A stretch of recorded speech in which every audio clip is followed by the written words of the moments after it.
साल है और बजट से ठीक पहले का समय है। ऐसे में हम बात करने आए हैं बेहद ही खास मेहमान के साथ। हमारे साथ एनसीडीएक्स के एमडी और सीईओ अरुण रस्ते साहब हैं। शुक्रिया सर, आपने ईटी नाउ स्वदेश को वक्त दिया। सर, कई सारे सवाल हैं, शुरुआत एक एक करके आपसे करेंगे।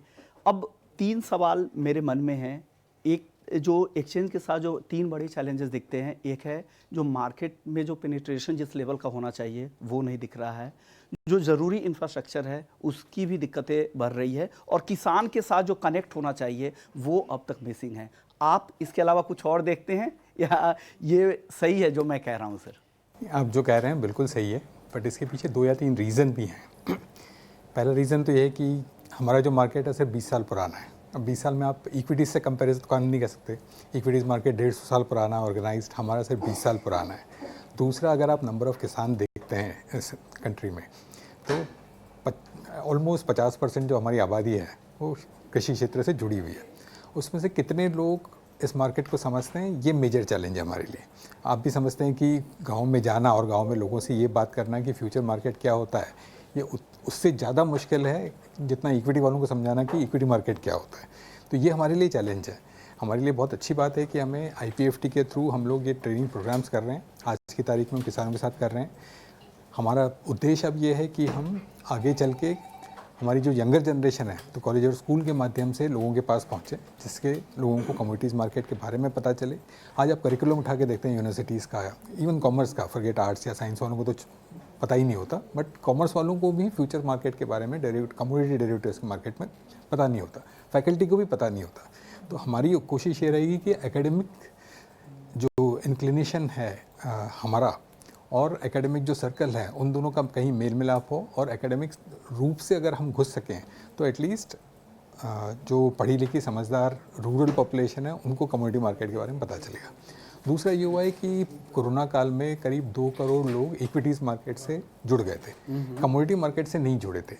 उसके लिए सिंपल मतलब रीज़न था कि इक्विटीज़ लोगों को, मतलब बिल्कुल छोटे से छोटा भी अगर कोई आदमी आता है तो SIP के माध्यम से या खुद ही जाके शेयर खरीद सकता है। ये समझ अभी कमोडिटीज़ मार्केट में नहीं है। लोगों ने डरा के रखा हुआ है कमोडिटीज़ मार्केट में लॉस हो जाता है। तो ये जो अंडरस्टैंडिंग है लोगों की, या भ्रांति जो है, ये दूर करना ज़रूरी है, और ये over a period of time होगी, ये आज 1 दिन में या 5 दिन में नहीं होगी। बिल्कुल सही कहा आपने, क्योंकि जिस तरह के चैलेंजेस है, जिस तरह का मार्केट का कॉम्प्लिकेटेड मार्केट है कमोडिटी मार्केट, समझना इतना आसान भी नहीं है। अब मेरा अगला सवाल होगा, अब आपने जो जवाब दे रहे थे तो आखिरी में आपने कहा कि जो लोगों को लगता है कि कमोडिटी मार्केट में लोगों को फ़ायदा नहीं होता, बहुत सारे ऐसे ग्रुप है उनमें इस तरह की बातें चलती रहती कि एक बार हमने पैसा तो लगा दिया लेकिन पैसा निकालना, फ़ायदा निकालना यहाँ पर बहुत मुश्किल होता है। देखिए, इसलिए मैंने कहा कि कमोडिटी मार्केट का एजुकेशन होना बहुत ज़रूरी है। अगर हम आपसे बात करते हैं, अगर पिछले साल आपने टर्मरिक में हल्दी होती है या जीरा, इन दोनों में से किसी में भी 100 रुपये लगाए होते तो इस साल आपके 200 रुपये होगा। बिल्कुल सही। आप इक्विटी में कितने शेयर होंगे जो आपको ऐसे डबल करके देते हैं? तो इसलिए ज़रूरी कि कमोडिटी मार्केट को लोग समझें, मार्केट पर मतलब एक्सचेंज पर आएँ, हेज करें अपनी रिस्क और यहाँ पर ट्रेड करें, तब उन्हें समझ में आएगा कि कैसे पैसा बनाया जा सकता है। तो थोड़ी बहुत ज़रूरी है कि आपके ऐसे माध्यम के थ्रू हम लोगों के पास जब जब पहुँचते जाएंगे, लोगों को पता चलते जाए कि यहाँ पर भी रिस्क हेज करके पैसा कमाया जा सकता है। जब ये इन्फॉर्मेशन बढ़ जाएगी, अपने आप लोग इससे जुड़ते चले जाएंगे। ओके, मैं यही अगला सवाल पूछने भी वाला था, क्योंकि लोग जिस मकसद के साथ एक्सचेंज का प्लेटफॉर्म शुरू हुआ था रिस्क मैनेजमेंट के लिए, हेजिंग के पर्पज से, उसका कम इस्तेमाल कर रहे हैं। जो हेजिंग के लिए भी आते हैं वो कीमतों में उतार चढ़ाव की वजह से स्पेकुलेटर बन जाते हैं और उससे उनको नुकसान होता है, जबकि कायदे से उन्हें रिस्क मैनेजमेंट के तौर पे इसका इस्तेमाल करना चाहिए। जो पूरा जो एक प्रोसेस होता है उस प्रोसेस को फॉलो करना चाहिए। देखिए, ऐसा होता है कि लोग सिर्फ इसको प्राइस पॉइंट की तरह से देख रहे हैं, इसलिए उनको नुकसान हो रहा है। ठीक है, जब इसको हेजिंग टूल की तरह यूज़ करना शुरू करेंगे तो किसी को भी नुकसान नहीं होगा। आज की तारीख में दिक्कत ये हो रही है कि लोग इसको हेजिंग टूल की तरह नहीं मान रहे हैं। ओके, जिस दिन मानना शुरू कर देंगे उस तरह अपने आप नुकसान का कम हो जाएगा या ख़त्म ही हो जाएगा, प्रॉफिट में रहेंगे। और सर, कई बार होता क्या कि भाव में इतने ज़्यादा उतार चढ़ाव होते हैं ना, आपको क्या लगता है जो फंडामेंटल्स के साथ साथ वायदा की बहुत बार चाल नहीं चलती, इसके पीछे क्या वजह होगी? क्योंकि आपका भी अनुभव है, मैं एक ट्रेडर के तौर पे नहीं, एक पार्टिसिपेंट्स के तौर पे नहीं, मैं जानकारी के लिए जानना चाह रहा हूँ कि जो उतार चढ़ाव क्या फंडामेंटल्स के साथ साथ चलते हैं या बहुत बार अलग भी चाल होती है? देखिए, ये भी एक भ्रांति है कि बहुत ज़्यादा उतार चढ़ाव होते हैं। हमारे यहाँ सर्किट लग जाता है 6% पे, 6% से ज़्यादा तो उतार चढ़ाव हो नहीं सकता। ठीक है, अभी जैसे किसी कमोडिटी में पिछले 2 महीने में या 3 महीने में 50% डाउन हुआ है, तो एक दिन में तो डाउन नहीं हुआ, over a period of time down हुआ है। अगर किसी को हेज करना था, अपनी रिस्क कम करना था, तो पूरा मार्केट ने अपॉर्चुनिटी दिया उसको कम करने के लिए, एग्जिट करने के लिए। कभी भी ऐसा नहीं हुआ कि एग्जिट नहीं हो रही है। बहुत पुराने ज़माने में हुआ होगा, कैस्टर कांड में उस समय हुआ होगा। आज की तारीख में मार्केट इतना मतलब वेल रेगुलेटेड है कि किसी को भी एग्जिट में प्रॉब्लम नहीं होती, किसी को सेटलमेंट में प्रॉब्लम नहीं होती। कोई एग्जिट करना चाहता है आराम से कर सकता है। तो जैसे भाव 50 से 100 होता है या 100 से 50 होता है, एक दिन में कभी नहीं होता है, क्योंकि सर्किट लग जाता है, मार्जिन्स होते हैं, लिमिट लगी, पोजीशन लिमिट लगी होती है। तो एज ए रेगुलेटर सेबी ने इतना अच्छे से प्रबंध करके रखा हुआ है, और हमने एज ए एक्सचेंज इतना अच्छे से इम्प्लीमेंट किया हुआ है कि ये जो भ्रांति जो फैली हुई है कि बहुत एक दिन में ऊपर नीचे हो जाता है, ये नहीं होता है। ओके, अब सर्किट की आपने बात की, तो एक सवाल मेरे मन में है, क्या 6% के सर्किट को घटाकर एग्री मार्केट के लिए 4% कर देना चाहिए? देखिए,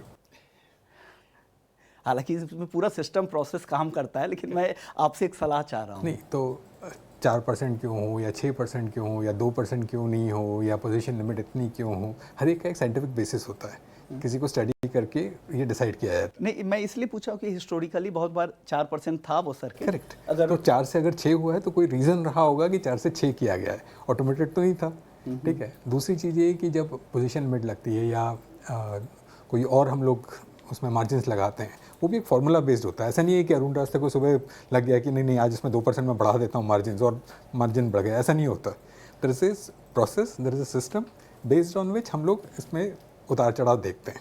तो it's a very scientific way of doing it. किसी दिन आप फुर्सत में आएगी, हम इसके ऊपर एक क्लास लेंगे पूरी, किस तरह से मार्जिन लगते हैं, किस तरह से हटाए जाते हैं या कम किए जाते हैं। बिल्कुल, तो मार्जिन की पूरा प्रोसेस होता है, समय समय पे आप बदलाव भी करते हैं। तो हमारा जो ये IPFT के थ्रू क्लास जो चलता है, उसके अंदर हम एक क्लास पक्का मार्जिन पे करेंगे, आपके साथ ही करेंगे। आपके हर जवाब में मुझे मेरा अगला सवाल आ जा रहा है। और मार्जिन पे मैं पूछना चाह रहा हूँ, क्या लग रहा है जो मौजूदा जो मार्जिन सिस्टम है, ये सही है? या बहुत बार होता है क्या कि ज़रूरत से ज़्यादा मार्जिन को लेकर भी शिकायतें आती है कि मैं कॉलर शो करता हूं तो बहुत सारे दर्शक हैं, वो सवाल पूछते हैं कि मार्जिन बहुत ज़्यादा है, NCDX पे बहुत महंगा हो गया है। देखिए, बहुत बार बोलते हैं कि मार्जिन जब समय पे लगाना चाहिए वो समय पे नहीं लग पाता, जब बहुत ज़्यादा उतार चढ़ाव हो। ऐसे दौर में सर्किट टू सर्किट चल रहा है, जैसे जीरे में, हालांकि जीरे में आपने लगाया है, मैं एक एग्जाम्पल दे रहा हूँ। तो क्या मार्जिन सिस्टम रोबस्ट है एक्सचेंज का? देखिए, मार्जिन सिस्टम इतना रोबस्ट है कि मार्केट को नीचे नहीं आने दे रहा है या ऊपर नहीं आने दे रहा है। ठीक है। मार्केट अपने आप मतलब जो डिमांड और सप्लाई को है, लोग उसको नहीं देखते हैं। ये नहीं देखते कि जैसे पर्टिकुलर कमोडिटी जो आपने भी मेंशन की, इसमें एक्सपोर्ट पिछले साल से डाउन है, प्रोडक्शन इस साल डबल आ रहा है। तो दूसरे जो फैक्टर्स हैं उनको नहीं देखते हुए सिर्फ एक्सचेंज को ब्लेम करना कि आपके मार्जिन ज़्यादा है इसलिए मतलब प्राइसेस कम हो रहे हैं, ये तो मतलब कहीं से जायज़ नहीं है। दूसरा, मार्जिन क्यों लगाया जा रहा है? हम तो सैंक्टिटी मेंटेन कर रहे हैं मार्केट की। अगर मार्जिन नहीं होंगे, लोगों को अगर एग्जिट नहीं मिल पाएगा, सेटलमेंट नहीं हो पाएंगे, तो यही लोग आके हमसे बोलेंगे कि आपने मार्जिन क्यों नहीं ज़्यादा रखे, कि सेटलमेंट क्यों नहीं हुआ। सही बात, तो वो सवाल आते भी हैं। रिस्क वाला जो सवाल है वो सबसे ज़्यादा प्लेयर हमको हिट करेगा, तो हमें तो खतरे बहुत ज़्यादा होंगे, पूरे बढ़ जाएंगे। तो हमें तो मार्केट की सैंक्टिटी मेंटेन करना है, उसके लिए हमें मार्जिन लगाने पड़ना है। ये तो आप मानेंगे ही। बिल्कुल सही बात है सर। एक और सवाल ऑप्शंस को लेकर पूछता हूँ।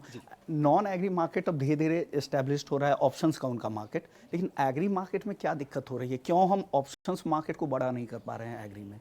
देखिए, ऑप्शंस के लिए सर्टन रेगुलेशंस आर देयर मतलब सेबी की तरफ से, जिसमें पर्टिकुलर कमोडिटी जो है वो नैरो कमोडिटी में 200 करोड़ का टर्नओवर होना ज़रूरी है, उससे ज़्यादा का टर्नओवर होना।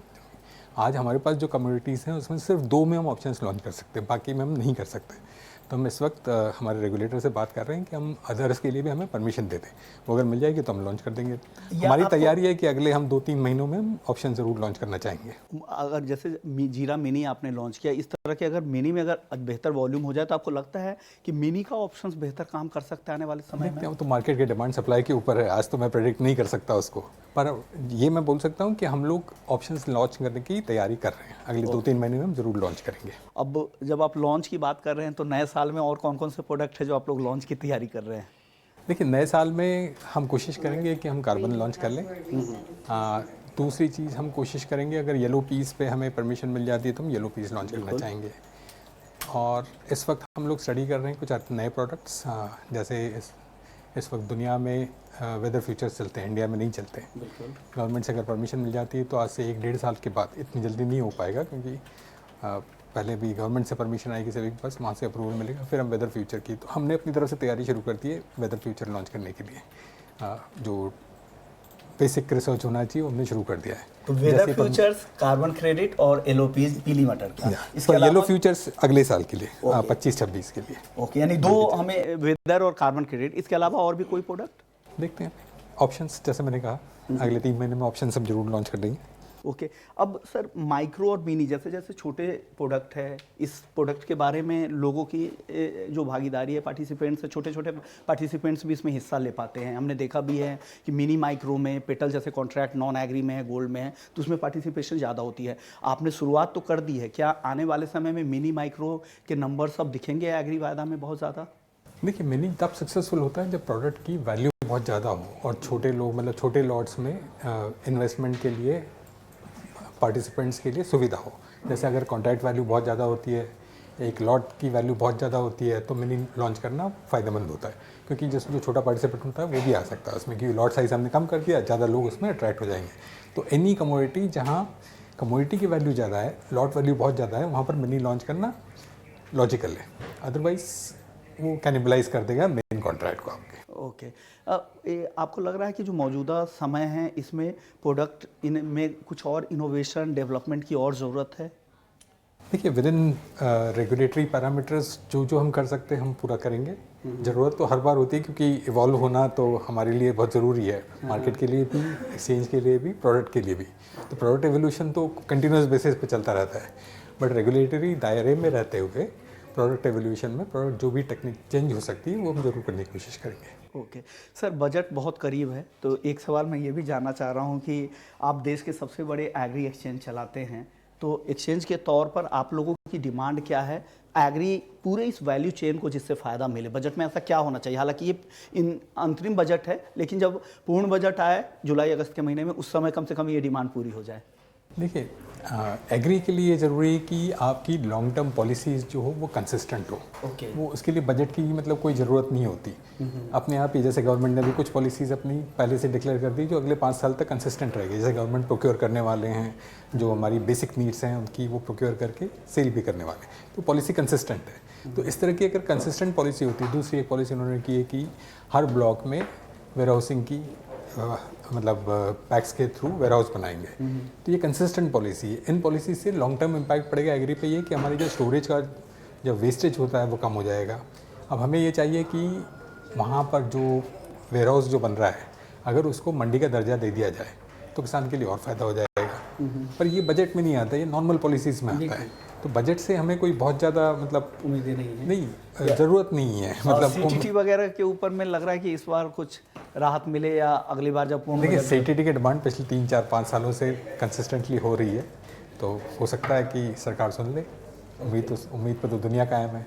एग्री मार्केट के गिरते वॉल्यूम को लेकर काफ़ी सवाल उठते हैं। क्या लग रहा है इस वॉल्यूम को बढ़ाने के लिए क्या करने की ज़रूरत है और कहाँ पे मिस हो रहे हैं, कहाँ पे दिक्कतें हो रही हैं? देखिए, ये अगेन मतलब जैसे कहते हैं ना, भ्रांति बहुत ज़्यादा फैलाई जाती है। जिस दिन हमारी 7 कमोडिटीज़ बैन हुई थी, उस दिन से हमारा वॉल्यूम 2.5 गुना बढ़ गया है। उतनी कमोडिटी है, वॉल्यूम 2.5 गुना बढ़ गया है, कम नहीं हुआ है। उस दिन 7 कमोडिटी कम हो गई तो अपने आप 70% चला गया था, 30% पर रुक गए थे, वो हमने डबल कर दिया, 2.5 गुना कर दिया। तो कम नहीं हुआ कहीं, सिर्फ मार्केट में ये फैला हुआ है कि कम हो गया है। तो कम नहीं हो रहा है इस कंट्री में, कुछ भी कम नहीं हुआ। जब तक हमारी पॉपुलेशन बढ़ती रहेगी, डिमांड बढ़ती रहेगी, अपने आप मार्केट चलता रहेगा। ओके, यानी हर तरह के प्रोडक्ट की डिमांड है। एग्जैक्टली। जैसे हमने 2 प्रोडक्ट लॉन्च किए हैं। सन ऑयल में आज की तारीख में हमारा मतलब 4000 करोड़ से ज़्यादा का हुआ है। ये हमने चलाया अभी तक कि रिकॉर्ड कह सकते हैं, मतलब दिवाली सब तो शुरू हुआ और जबरदस्त वॉल्यूम दिख रहे हैं। तो वो मतलब बढ़ ही रहा है, तो ऐसा नहीं कि कम हो रहा है। बस ये कि हम बाहर जाके बोल नहीं रहे हैं कि बढ़ गया है। ठीक। सर, अब अगला सवाल पॉलिसी को लेकर करते हैं। सरकार की जो अब तक की जो पॉलिसी रही है, जो सेंसिटिव एग्री कमोडिटीज़ है, उसमें आए दिन बैन होते, जब से शुरुआत हुई है 2006 से जो बैन का सिलसिला शुरू हुआ वो ख़त्म नहीं हो रहा है। क्या लग रहा है ये एक बड़ा हर्डल है एग्री मार्केट के डेवलपमेंट में, एग्री वायदा के डेवलपमेंट में? देखिए, हमारी सरकार को हमारी देश में जो 22% से कम या 21-22% जो पॉपुलेशन बिलो पॉवर्टी है, उनका ध्यान रखना बहुत ज़रूरी है। आप और हम ये भी मान सकते हैं कि सरकार के लिए बहुत ज़रूरी है। हम मार्केट के लिए सोचते हैं, सरकार को पूरे देश के लिए सोचना है। तो उनकी दृष्टि से कभी कभी ये होता है कि जब भाव में बहुत ज़्यादा उतार चढ़ाव होता है, या उन्हें लगता है कि जो हमारा समाज का जो गरीब तबका है वो उसे मार्केट में जाके ख़रीदने या बेचने में तकलीफ़ हो सकती है तो वो बैन करते हैं, कोई और भी कारण हो सकते हैं। तो इसलिए मैं गवर्नमेंट को इसलिए ब्लेम नहीं करूँगा, पर मैं सिर्फ ये चाहूँगा कि कंसिस्टेंट पॉलिसी रहे। कंसिस्टेंसी ये रहे कि अगर बैन होती है तो ठीक है, आपने बैन कर दिया 3 साल के लिए, हम भी रेडी हैं कि 3 साल के लिए बैन कर दिया, उसके बाद वापस आ जाए, ठीक है। पर ये नहीं हो कि हर साल बढ़ाते जाएं, उसमें फिर तकलीफ होती है, मार्केट को एक्सपेक्टेशन बढ़ती है, फिर नहीं होता, फिर नीचे आती है। ट्रांसपेरेंसी और कंसिस्टेंसी, और साथ ही एक टाइमलाइन मिले कि अब से बंद हो रही है, लोगों को वक्त मिले, एग्जिट का वक्त मिले, ये होना ज़रूरी है। बस बाकी चीज़ें ज़रूरत के हिसाब से, इकोनॉमी के हिसाब से भी बहुत बार फैसले लेने पड़ते हैं। सर, अब अगला मेरा सवाल होगा, वेयर हाउसिंग की आपसे बात हो रही थी, तो वेयर हाउसिंग में जो डिलीवरी का जो पूरा मैकेनिज्म है वो काफ़ी कॉम्प्लिकेटेड लोगों को लगता है, और ख़ास करके ऑन लोकेशन जीएसटी रजिस्ट्रेशन जैसी जो बात होती है, इस फ्रंट पर आप क्या कहेंगे? क्या इसमें कुछ सुधार की ज़रूरत है या गुंजाइश है? देखिए, अगर आप कुछ स्टेट्स को देखते हैं, जैसे उन्होंने अपने एपीएमसी कानून में सुधार कर दिया है, और उस सुधार के कारण ये हुआ है कि जो वेयर हाउस है उसको भी मंडी माना जा रहा है। जब अगर आप वेयर हाउस को मंडी मानते हैं तो किसान आके वहाँ पर भी अगर अपना माल डिपॉजिट करता है, it is equal to APMC mandi में जाके डिपॉजिट करता है, तो जीएसटी का कानून भी वही लगेगा जो मंडी में लगता है, ठीक है। अगर वो हो जाता है तो कोई दिक्कत ही नहीं है। तो कुछ स्टेट्स हैं जिन्होंने कर दिया है, वहाँ पर कोई दिक्कत नहीं होगी, जिन्होंने नहीं किया है उसमें थोड़ी परेशानी हो सकती है। दूसरा, ये जीएसटी रिलेटेड प्रॉब्लम कहाँ हो सकता है, इंटर स्टेट वाला जब ट्रांजिट होता है कि कोई गुड्स है, जैसे सोयाबीन है, मध्य प्रदेश से उठ के अगर महाराष्ट्र आता है तो फिर उसको सॉल्व करना ज़रूरी होगा। Otherwise with in the state अगर आप बेच रहे हैं तो कोई इशू नहीं होगा, कोई दिक्कत नहीं होनी चाहिए। चलिए सर, अब आखिरी पड़ाव पर है, तो मेरा अब सवाल होगा, एग्री मार्केट के ट्रेंड के बारे में कुछ बताएं कि एग्री मार्केट का पूरा ट्रेंड आपको कैसा दिख रहा है? देखिए, मैं कल ही देख रहा था मिनिस्ट्री ऑफ हेल्थ की रिपोर्ट, और इस रिपोर्ट के हिसाब से 2035 में हमारी पॉपुलेशन होगी 155 करोड़, ठीक है। एज इट इज़ हम सबसे ज़्यादा पॉपुलस कंट्री हैं, 140 पे हम हैं, 10% और बढ़ जाएंगे। ऑब्वियसली एग्री मार्केट 10% तो और बढ़ेगा। दूसरी आपको एक और स्टैटिस्टिक्स सुनाता हूँ। 1951 में जब हम आज़ाद हुए थे तब हमारा फूड प्रोडक्शन जो था करीब आज से 1/6 था, और पॉपुलेशन सी आज से 1/4 थी। तो हम उस समय इंपोर्ट करते थे, ठीक है। हमें 3 दिन पहले आदरणीय गृह मंत्री जी ने एक पोर्टल लॉन्च किया है, जैसे तूर दाल हमारे यहाँ खरीदेंगे। उन्होंने ये कहा है कि 3 साल के बाद 2028 1 जनवरी को तूर दाल इंडिया में इंपोर्ट नहीं होना चाहिए। हमारे किसानों को ये कहा है कि आप जितना भी बोएंगे हम पूरा खरीद लेंगे, ठीक है। तो इस तरह की अगर स्कीम आती है, देखिए इसे कहते हैं कंसिस्टेंसी, कि अगले 3 साल जितना भी आएगा हम एमएसपी पे खरीद लेंगे, इससे ज़्यादा होगा हम मार्केट में बेच दीजिए। अगर गवर्नमेंट इस तरह की गारंटी किसान को देती है कि सर आराम से जाके वो 3 साल में आराम से तूर बोएगा, कंसिस्टेंटली पता है उसे कि गवर्नमेंट खरीदने वाली है और उसको रिटर्न मिलने वाले हैं, पॉपुलेशन खाने के लिए तो कम से कम मिल ही जाएगी, तो मार्केट भाव भी मिलेंगे। मार्केट भाव होगा वो ज़्यादा ही होगा एमएसपी से। तो अगर ये कंसिस्टेंसी होगी पॉलिसी में, जैसे यही कह रहा था कि गवर्नमेंट वो लेके आ गई है, अगर ये कंसिस्टेंसी होती है तो एग्री मार्केट और एग्री प्रोडक्शन दोनों बढ़ेंगे और हमारे इंपोर्ट कम होते जाएंगे, देश के लिए अच्छा है। Thank you so much sir, आपने वक्त दिया और तमाम सवालों के जवाब भी दिए और लोगों को जागरूक करने के लिए एक दिशा में कुछ कदम लिया। Thank you very much. Thank you so much. आज ईटी नाउ स्वदेश पर एक बेहद ही खास मेहमान के साथ हम बात करने वाले हैं। हमारे साथ NERL के MD सौरभ खन्ना जी है। शुक्रिया सर, आपने ईटी नाउ स्वदेश को वक्त दिया। माय प्लेजर सर, आइए आपसे कई सारे मुद्दों पे बात करनी है, क्योंकि जब भी एग्री कमोडिटी की बात होती है ना, तो वेयर हाउसेस के नाम सबसे पहले आते हैं। बिल्कुल। और आप पूरे उस मैनेजमेंट को, पूरे चेन को आप देखते हैं, पूरा संभालते हैं। तो आइए कुछ आपसे बातें करते हैं। सबसे पहले मुझे ये जो पूरी प्रक्रिया होती है सर, उसके बारे में आप बताइएगा कि वेयर हाउसेस की में जो माल जमा किया जाता है उसकी पूरी प्रक्रिया क्या है एक्सचेंज के जरिए? देखिए, वेयर हाउसिंग एक बहुत बेसिक एक्टिविटी है और आज नहीं बहुत सालों से ये चल रहा है और अक्रॉस वर्ल्ड वेयर हाउसिंग की प्राथमिकता रहती है हमेशा। एग्री एक ऐसी कमोडिटी है जो कि पेरिशेबल है, इसीलिए एग्री में वेयर हाउसिंग का होना बहुत ज़्यादा ज़रूरी हो जाता है और स्टैंडर्डाइजेशन भी बहुत ज़्यादा ज़रूरी है, क्योंकि हर आदमी अपने हिसाब से अगर वेयर हाउस बनाने लगेगा तो हमें माल की क्वालिटी और क्वांटिटी पे हमेशा ये दिक्कत रहती है कि अंदर क्या रखा हुआ है। तो उसके स्टैंडर्डाइजेशन के लिए बहुत सारे एफ़र्ट्स किए जा रहे हैं और एफ़र्ट्स प्राइवेट वाले भी कर रहे हैं, गवर्नमेंट भी कर रही है, कि जिससे कि जो भी माल आए वो अच्छे तरीके से रहे, ज़्यादा लॉन्गिविटी के साथ रहे उस पर्टिकुलर वेयर हाउस में और एंड में जो भी आज इश्यूज हैं फूड सिक्योरिटी को लेके, पेरिशेबिलिटी को लेके, वो कुछ हद तक कम हो सके। ओके सर, इसकी तरफ हम आगे बढ़ेंगे, लेकिन उससे पहले मुझे एक बहुत ही छोटे छोटे सवालों के आपसे आप पूछिए, मुझे जवाब चाहिए। आप पूछिए। अब मान लीजिए मैं एक्सचेंज के प्लेटफॉर्म पे आके कुछ ट्रेड करना चाहता हूँ, या मुझे माल खरीदना है, मुझे डिलीवरी चाहिए, तो मैं कैसे वेयर हाउसेस के जरिए माल अपने यहाँ डिलीवरी होगी, या अगर मैं सेलर हूँ तो कैसे आपके यहाँ माल जमा करूँ वेयर हाउसेस में, ये पूरी प्रक्रिया को बताइए। देखिए, दो चीज़ें हैं। अगर आप देखेंगे कि एक एक्सचेंज रिलेटेड वेयर हाउसेस होते हैं और एक non exchange related warehouses होते हैं। एक्सचेंज रिलेटेड वेयर हाउसेस पे जो पूरा प्रक्रिया रहती है वो बहुत ऑर्गेनाइज रहती है, क्योंकि उसमें जो आपके बायर्स हैं और जो सेलर्स हैं वो दोनों ही लार्ज हैं। उसमें जो आपका एक छोटा किसान है, ये अभी तक उस पर्टिकुलर प्लेटफॉर्म की पहुंच के बाहर है, क्योंकि उसमें जो गुणवत्ता चाहिए, जो पर्टिकुलर क्वालिटी चाहिए, वो बहुत ही स्पेसिफिक रहती है। और इस कारण से जो लार्ज बायर्स और सेलर्स का रहता है वो अभी एक्सचेंज के प्लेटफॉर्म के ऊपर रहते हैं, जहाँ पे आप एक तरीके से बिड करते हैं, आप कहते हैं कि मुझे ये पर्टिकुलर क्वालिटी का और क्वांटिटी का माल चाहिए। उसी तरह से एक सेलर भी रहता है, वो सेलर दूसरी साइड से अपनी क्वालिटी और क्वांटिटी आपको डिस्क्लोज़ करता है।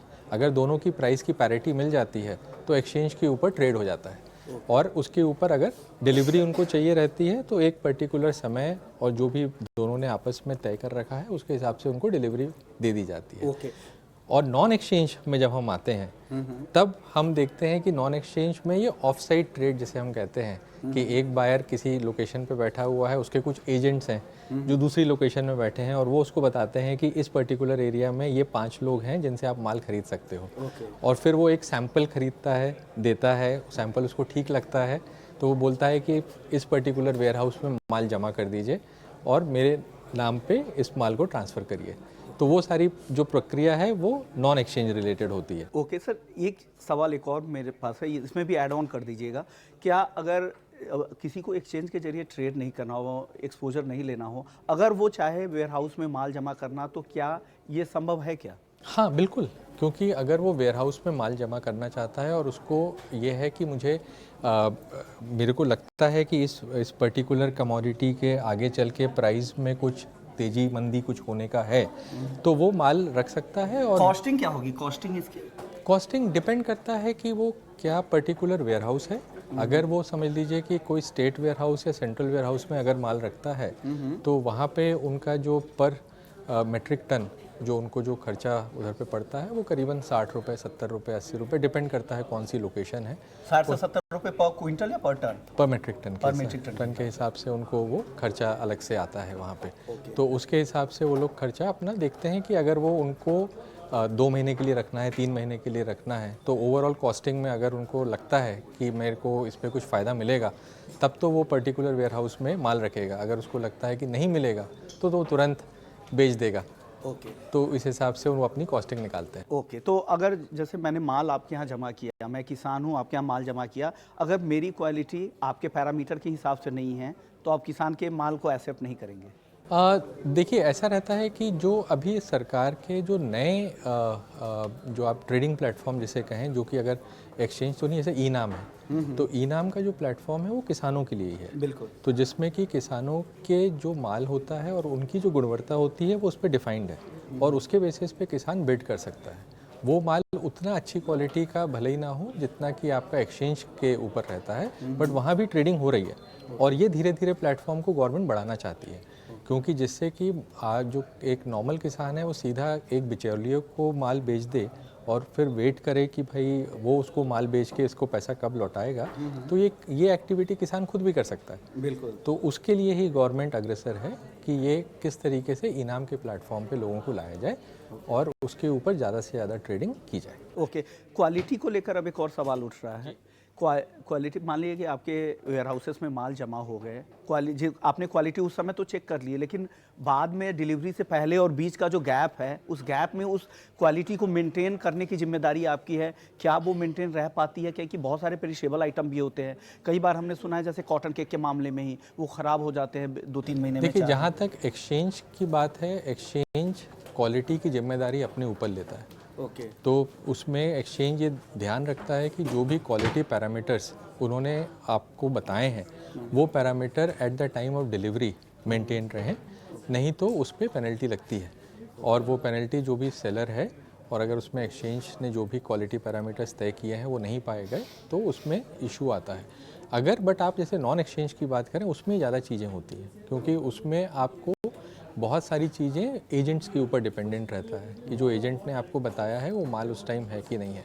इसीलिए WDRA जो अभी नया इनिशिएटिव ले रहा है वेयर हाउसिंग को स्टैंडर्डाइजेशन करने के लिए, उसमें यही चीज़ है कि WDRA ने ये रिस्पॉन्सिबिलिटी ली है कि हम इंस्पेक्शन करेंगे, हम बताएंगे कि माल की क्वालिटी और क्वांटिटी ठीक तरीके से है वहाँ पे, जिससे कि ये जो लोगों को मन में डर था कि भाई जो हमने ख़रीदने के लिए पैसे दिए हैं वो माल एक्चुअल में वहाँ पे है या नहीं है या उस वेयर हाउस में, और जो पहले वेयर हाउस का जो पूरा स्ट्रक्चर था जहाँ पे warehouse person physical receipt issue करता था और उसमें कई बार डुप्लीकेट इशू या रॉन्ग रिसिप्ट इशू हो जाती थी जहाँ पे माल एक्चुअल होता ही नहीं था और रिसिप्ट्स निकल जाती थी, वो अब सब इलेक्ट्रॉनिक फॉर्म में आने की वजह से ये सरकार सुनिश्चित कर रही है कि जितना भी माल है उस पर्टिकुलर वेयर हाउस में वो अच्छी क्वालिटी का हो, जिस क्वांटिटी का हो जितना उसमें लिखा हुआ है, और अगर कोई पर्टिकुलर बैंक ने अगर उसको प्लेज किया हुआ है तो भी सामने वाले को मालूम चल जाए।